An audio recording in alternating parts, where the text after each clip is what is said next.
In the city, a wealthy couple had lost their only child.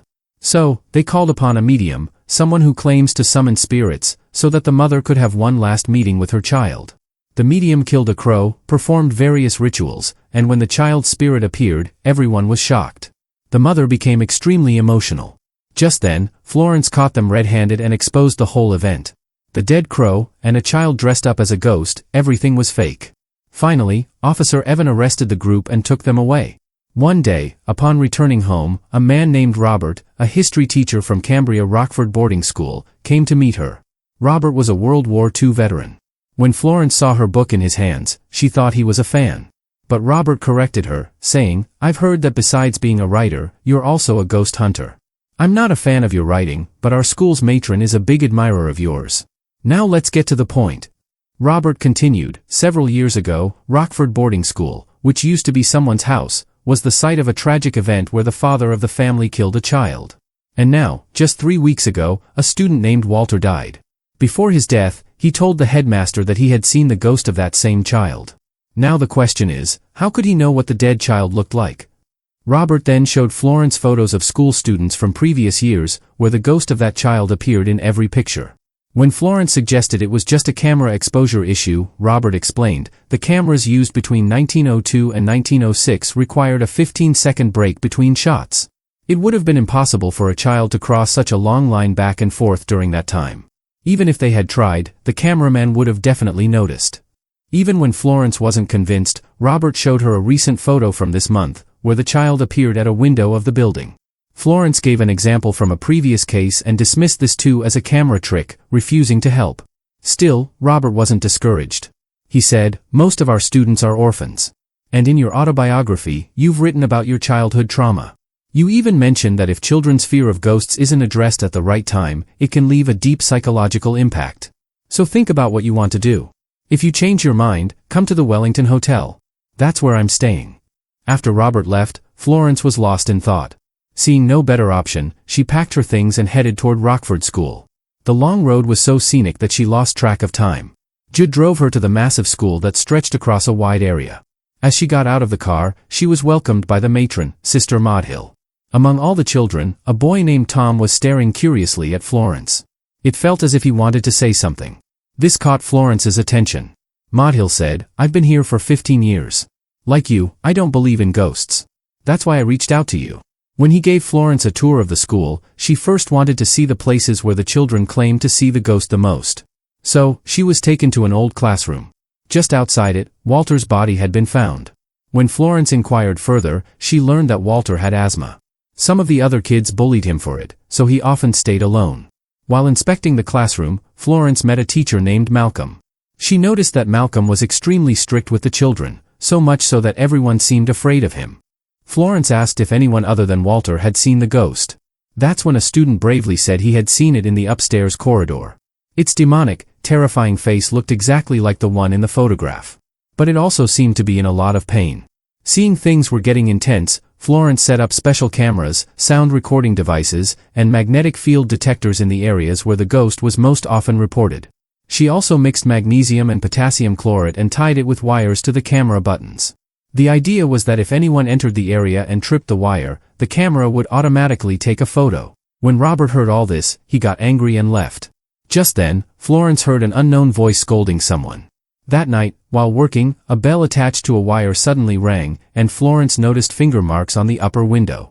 Most bizarre of all was the scent of resin coming from the window lock. Just then, she saw someone wrapped in white cloth fleeing. Florence began chasing the person by following the footprints. As Florence stepped onto the stairs, she thought she saw a child passing by. Now, was it her imagination or reality? Unsure, she went into a room downstairs where she noticed a dollhouse. Suddenly, she felt someone's presence behind her and got startled. She saw a man walking around in the opposite room holding a gun. When she ran in that direction to catch him red-handed, Robert suddenly showed up. The next day in class, Florence sprayed water on each child's feet to check something, because the chemical she had used the night before would react with water and change color if it remained on someone's skin. And that's exactly what happened. A boy named Perry turned out to be responsible for last night's incident. Florence then explained everything. The night Walter died, Perry had dressed in white and tried to scare him in the bathroom. Since Walter wasn't wearing his glasses at the time, He mistook Perry for the ghost of the dead child and jumped out the window in fear. But Perry claimed that he was Walter's friend and never intended to hurt him. He admitted he only scared Miss Florence the night before as a prank. The other kids who used to bully Walter had dared him to do it. That's when Florence said there was another boy involved, someone she had seen on the stairs the previous night. As Malcolm stepped forward to hit the leader of the kids group in front of Florence, she smelled the same resin scent she had found on the window lock the night before. This made her suspicious. Malcolm used a resin-based balm on his chest for his cough. Florence said she smelled that same scent not only on the lock but also on Walter's favorite doll. Near the spot where Walter's body was found, one of the doll's eyes had fallen out. This proved that Malcolm had been present during the night of Walter's death. When confronted, Malcolm looked visibly shaken and confessed that Walter had come to him that night out of fear. But instead of comforting the boy, Malcolm had snatched the doll from him and left him alone in the dark. Finally, Malcolm admitted his mistake. He said, Walter was still alive then. Crying in fear, he kept saying he had seen a ghost. But I left him alone, thinking maybe this way he would overcome his fear. That was a terrible mistake. After hearing this, the headmaster told Malcolm, from today, the school is on holiday. The children's guardians will start arriving soon. You must leave the school immediately. As the holidays began, families arrived to take their children home. Meanwhile, when Florence went near the lake, she was startled by the sound of Jude's gun. In the shock, her former lover's lighter slipped from her hand and fell into the water. As she bent to retrieve it, she saw something inside the water and accidentally fell into the lake. Fortunately, Robert arrived just in time and rescued her. While resting by the warmth of the fire, Florence noticed that Tom hadn't gone home. When she asked, she found out that Tom's family lived in India and it would take them 3 weeks to arrive. His family looked after tigers over there. Florence, recalling her childhood, said that once in Africa, a lion had leapt at her. Though she had narrowly survived, the claw marks were still on her shoulder. A villager had rescued her from the scene. After her parents were killed in that lion attack, the villagers raised her. They lovingly gave her the name Mauji, meaning white doll. Maudhill told Tom to go from there and asked Florence to stay instead. But Florence couldn't stay there anymore. Ignoring Maudhill's request, she went to take a bath. While bathing, she heard some noise beyond the wall. As she checked it out, she saw that same distorted child again. She started following him. Following the child, Florence entered an upstairs room and saw the same dollhouse again. But this time, she was both surprised and terrified, because inside the dollhouse, the dolls were arranged exactly like the events that had been happening in the school all these days. Even more shocking, right behind the dollhouse where she stood, a child was now standing. This frightened Florence terribly. Something was definitely happening here, something she couldn't explain scientifically. Frustrated, she sought help from Maudhill and Robert, thinking perhaps she was experiencing some kind of delusion. In the midst of their arguments and debates, they noticed that the temperature had dropped drastically in a specific area. This usually only happens in the presence of a spirit. When Florence checked that area, she discovered a hidden passage, where there was an old doll. As soon as the key was turned, the doll started playing a nursery rhyme, one that Florence had somehow heard before. As the music played, Tom suddenly ran away in fear. Florence ordered the entire building to be locked down. And that order was immediately followed. While setting up her equipment, Tom came to Florence and began asking strange questions about her childhood, which, for some reason, made Florence feel extremely uncomfortable. Around noon, while Florence was busy with her work, the magnetic field detectors in the corridor suddenly began to rotate. Finally, as they pointed toward a specific direction, Florence heard Tom calling out from upstairs, saying, Mauji. Following the voice, Florence rushed up and was horrified by what she saw. Someone was approaching her with a shotgun. As she stepped back in fear, her foot hit the tripwire, causing the camera to automatically capture a series of images. Just then, Maudhill and Tom arrived on the scene, and Florence blamed them for the incident, because she had heard their voices from upstairs. This incident shook Florence deeply.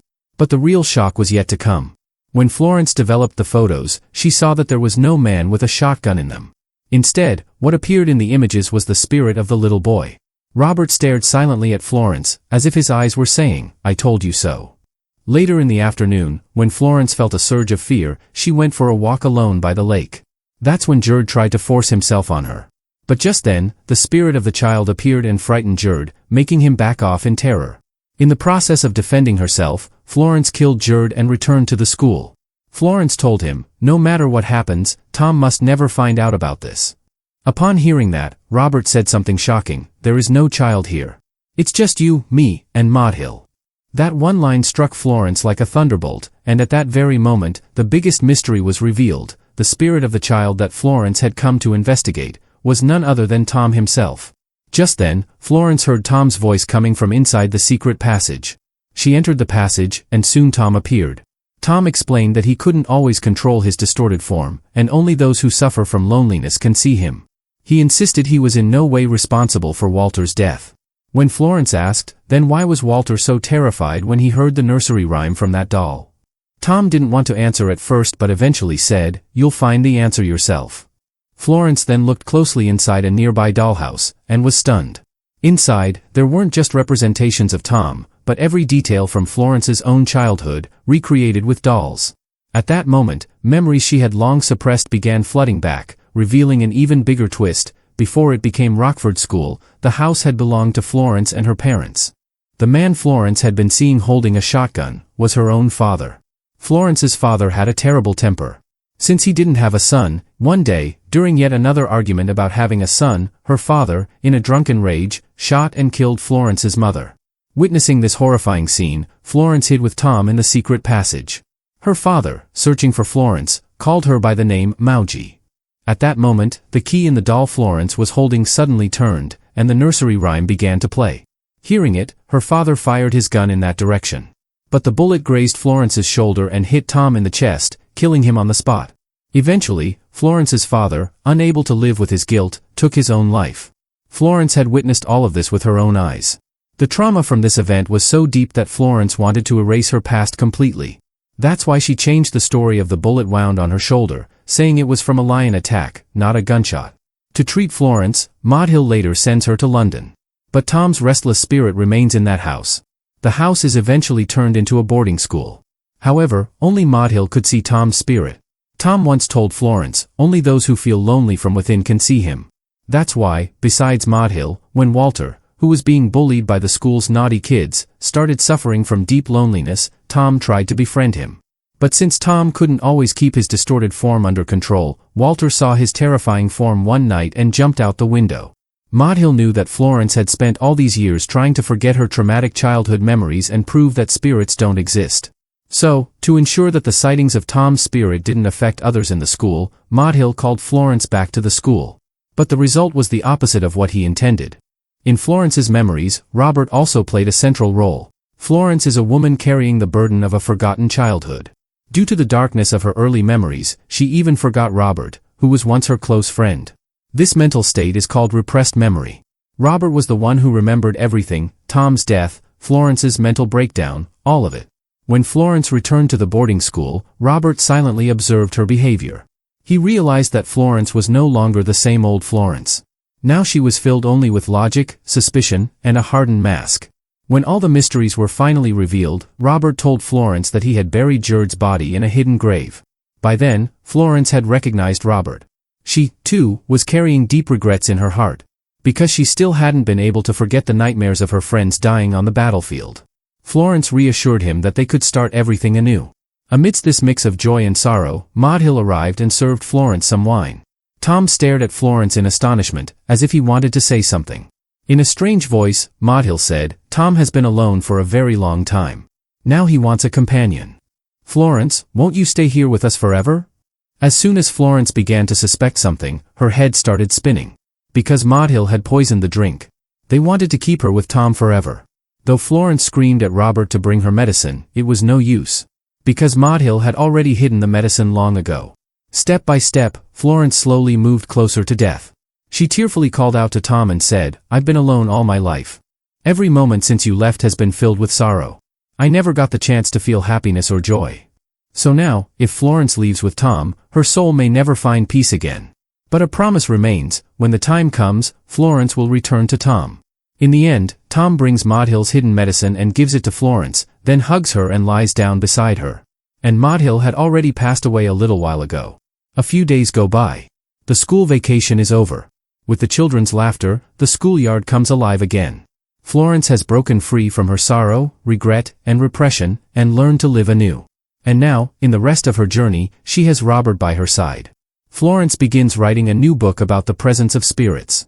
And with that, today's story comes to an end.